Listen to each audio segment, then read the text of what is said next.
நான் கேட்குற கேள்விக்கு பதில் சொல்லுங்க, கமெண்ட்ஸில் எழுதுங்க. சரியா? கமெண்ட்ஸ் எழுதுங்க. ஓகேவா? இந்த உலகத்தில் சுகர் ப்ரெஷருக்கு மாத்திரை மட்டும் போட்டதுனால யாருக்காவது சரியா இருக்கா?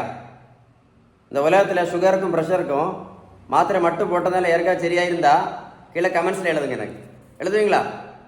நம்ம எல்லாம் என்ன நினச்சிட்டு இருக்கோம்? ரைஸ் சாப்பிட்றதுனால தான் சுகருக்கு மாத்திரை போடுறோம், அப்படிதானே? ரைஸ் சாப்பிட்றதுனால தான் இன்சுலின் போட்டுட்ருக்கோம், ரைஸ் சாப்பிட்றதுனால இந்த பானை வேறு வச்சுருக்கோம் நினச்சிட்டு இருக்கோம், அப்படிதானே? நான் கேட்குற கேள்விக்கு நீங்கள் பதில் சொல்லுங்கள். சரி, இன்னொரு கேள்வி கேட்குறேன். சரியா? வட இந்தியாவில் அவங்க ரைஸ் சாப்பிடவே மாட்டாங்களே. அவங்க ரைஸ் சாப்பிடவே மாட்டாங்க. என்னைக்காவது ஒரு நாள் சாப்பிடுவாங்க, வாரத்துக்கு ஒரு நாள், என்னைக்காவது ஒரு நாள் சாப்பிடுவாங்க. வட இந்தியாவில் எத்தனை பேர் சுகருக்கு மாத்திரை போட்டுட்ருக்காங்க? வட இந்தியாவில் எத்தனை பேர் இன்சுலின் போட்டுட்ருக்காங்க? வட இந்தியாவில் எத்தனை பேர் பானை வயர் வச்சுட்டு இருக்காங்க? எழுதுங்க, கமெண்ட்ஸில் எழுதுங்க சார். பதில் தெரிஞ்சால் கமெண்ட்ஸில் எழுதினா கால் பண்ணி பேசுங்க. எனக்கு புரிஞ்சுதா? நடைபயிற்சி மட்டும் பண்ணதுனால யாராவது சுகர் மாத்திரை நடத்தியிருக்காங்களா? இருந்தால் எனக்கு சொல்லுங்கள். இல்லை யாராவது இன்சுலின் நடத்தியிருக்காங்களா? இல்லை யாராவது ப்ரெஷர் மாத்திரை நடத்தியிருக்காங்களா?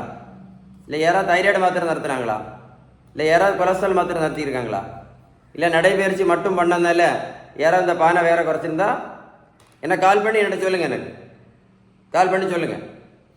1 கிலோமீட்டர் நடைபயிற்சி பண்ணினா 1 கிலோமீட்டர் நடைபயிற்சி பண்ணினா எத்தனை கலரி எரிக்கப்படும் தெரியுமா? தெரியாது. நிறைய பேருக்கு தெரியாது. அதான் சங்கடமான விஷயம். என்னன்னே தெரியாமல் நடைபயிற்சி மட்டும் பண்ண வேண்டியது. 1 கிலோமீட்டர் நடைபயிற்சி பண்ணினா 40லேருந்து 50 கேலரி மட்டும்தான் எரிக்கப்படும். இது எழுதி வைங்க சார் பேப்பரில். நடைபயிற்சி மட்டும் அதனால நடைபயிற்சி மட்டும் பண்ணி எந்த மாதிரி நடத்த முடியாது, எந்த வெயிட்டும் குறைக்க முடியாது, எந்த இன்சுலின் நடத்த முடியாது. புரிஞ்சுதா? புரியலையா?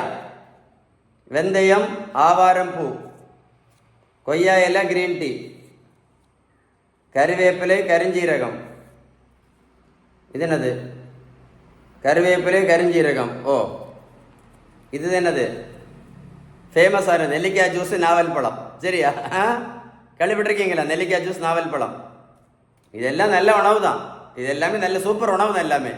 நான் ஒரு கேள்வி கேட்க போகிறேன், அதுக்கு நீங்கள் பதில் சொல்லுங்கள். இதெல்லாம் சாப்பிட்ட பிறகு கூட முதல்ல ஒரே ஒரு மாத்திரை சாப்பிட்டுட்டு இருந்த சுகர் நோயாளி, ஒரே ஒரு மாத்திரை சாப்பிட்டு சுகர் நோயாளி இன்னைக்கு 3 மாத்திரை சாப்பிட்டுட்டு இருக்காங்களே. அது ஏன்? சரி, விட்டுருவோம். மாத்திரை மட்டும் போட்டுட்டு இருந்த சுகர் பேஷண்ட்டு இப்போ வெந்தயம், கருவேப்பிலை, கரிஞ்சீரகம், நாவல் பழம், கொய்யா இலை எல்லாம் சாப்பிட்ட பிறகும் இப்போ மாத்திரை இன்சுலின் சேர்த்து போட்டுட்ருக்காங்களே. இதுக்கு பதில் சொல்லுங்கள். எனக்கு கால் பண்ணி சொல்லுங்கள். எனக்கு இதுக்கு பதில் தெரியுமா? உங்களுக்கு தெரியாது, சொல்லித்தர போகிறேன். நீங்கள் மருத்துவத்தில் உள்ள எந்த புத்தகத்தை வேணாலும் எடுத்து படித்து பாருங்கள், எந்த புத்தகம் வேணாலும் படித்து பாருங்கள். சரியா? சுகர், ப்ரெஷர், கெட்ட கொலஸ்ட்ரால், உடல் பருமன், இந்த 4க்கும் ஒரே ஒரு காரணம் தான் இருக்குது. உங்களுக்கு தெரியுமா? தெரியாது. ஒரே ஒரு காரணம் தான் இருக்குது, அதுதான் இன்சுலின் ரெசிஸ்டன்ஸ். இது எழுதி வச்சுக்கிடுங்க, பேப்பரில் எழுதி வச்சுக்கிடுங்க, மறந்துடுவீங்க. இந்த இன்சுலின் ரெசிஸ்டன்ஸ் சரி பண்ணணும்னா நீங்கள் எந்த புத்தகத்தை வேணாலும் எடுத்து படித்து பாருங்கள். சரி பண்ணணும்னா பெஸ்ட்டு ஒரே ஒரு வழி தான். அதுக்கு பேர் தான் பேலன்ஸ்டு டயட். அடுத்தது உடல் உழைப்பு, அடுத்தது நல்ல தூக்கம். புரியல? இன்னும் புரியல, ஒன்றும் பண்ண முடியாது. இது மூணு தான் பெஸ்ட்டு. கடைசி தான் உங்கள் மாத்திரையும் இன்சுலினும். அப்போ நம்ம இதை செய்யாமல் இருந்தால் என்ன பிரயோஜனம்? அதான் திரும்ப சொல்லிகிட்டே இருக்கேன். பேலன்ஸ் டயட் நீங்கள் ஃபாலோ பண்ணலைன்னா இன்னும் 50 வருஷம், இன்னும் எத்தனை வருஷம்? இன்னும் 50 வருஷம் இந்த மாத்திரையும் போடணும், இந்த 50 வருஷம் இந்த இன்சுலினும் போடணும். ஆனால் எந்த நோயும் கண்டிப்பாக சரியாகாது. திரும்ப சொல்கிறேன், இந்த 50 வருஷம் மாத்திரை இன்சுலினும் போடணும், ஆனால் எந்த நோய் கண்டிப்பாக சரியாகாது. சரியாகணும்னா நீங்கள் பேலன்ஸ் டயட் ஃபாலோ பண்ணால் மட்டும்தான் சரியாகும். பேலன்ஸ் டயட் ஃபாலோ பண்ணால் மட்டும்தான் இந்த இன்சுலின் ரெசிஸ்டன்ஸ் சரியாகும். புரியலையா? இன்னும் புரியலைன்னா ஒன்றும் பண்ண முடியாது உங்களை. இந்த தம்பி பாருங்க, 70 கிலோ வெயிட் குறைச்சிருக்கேன். 140லேருந்து 70 கிலோ. ப்ரோட்டீன் பவுடரும் கொடுக்கல, மாத்திரையும் கொடுக்கல, ஜூஸும் கொடுக்கல, ஊசியும் போடல. இந்த தம்பியை போய் நான் ரோட்டில் போய் நான் ஓடக்க சொல்லலை.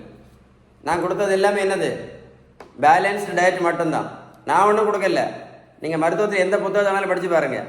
வெயிட்டை குறைக்கிறதுக்கு அவங்க சொல்லக்கூடியது என்னது? முதல் பெஸ்ட்டு பேலன்ஸ் டயட். அடுத்தது உடல் உழைப்பு, அடுத்தது நல்ல தூக்கம். இது மூணு தான் சொல்லியிருக்காங்க, நான் சொல்லல, எல்லா புத்தகத்தையும் படித்து பாருங்கள். பேலன்ஸ் டயட் தான் சொல்லியிருக்காங்க. புரிஞ்சுதா புரியலையா? இந்த வீடியோவை மறக்காமல் லைக் பண்ணி, இந்த வீடியோ மறக்காமல் உங்கள் ஃப்ரெண்ட்ஸுக்கு ஷேர் பண்ணி கொடுங்க. உங்களுக்கு மட்டும் இல்லை, இந்த வேர்ல்டில் நிறைய பேருக்கு யூஸ்ஃபுல்லாக இருக்கும். புரிஞ்சுதா? ஷேர் பண்ணுவீங்களா? எவ்வளவோ யூஸ்லெஸ் வீடியோ ஷேர் பண்ணுறீங்க, நல்ல வீடியோ ஷேர் பண்ணுங்கள், நிறைய பேர் யூஸ்ஃபுல்லாக இருக்கட்டும். ஓகே.